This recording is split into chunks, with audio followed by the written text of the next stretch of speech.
De fet, només hi ha un dels artistes que no explica la seva pròpia vida, que és Timo Maki, que és un artista finès que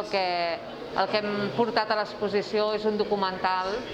d'un grup de persones que han fet un trànsit de gènere en diferents estadis, i el que fa és un documental molt bonic en el qual no solament expliquen aquest procés de canvi, sinó també tots els inconvenients, totes les dificultats, tots els pensaments íntims durant aquests processos, i per tant vam entendre que tenia molt a veure amb aquest portar fora tots aquests pensaments que són tan privats, no tant el procés en si, sinó tota aquesta part que mai es fa pública i que és tot aquest rum-rum que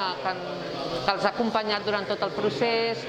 com reaccionar davant les actituds de la societat, com tornar a sortir al carrer després de fer un canvi de gènere, tot el que t'implica personalment en la teva intimitat.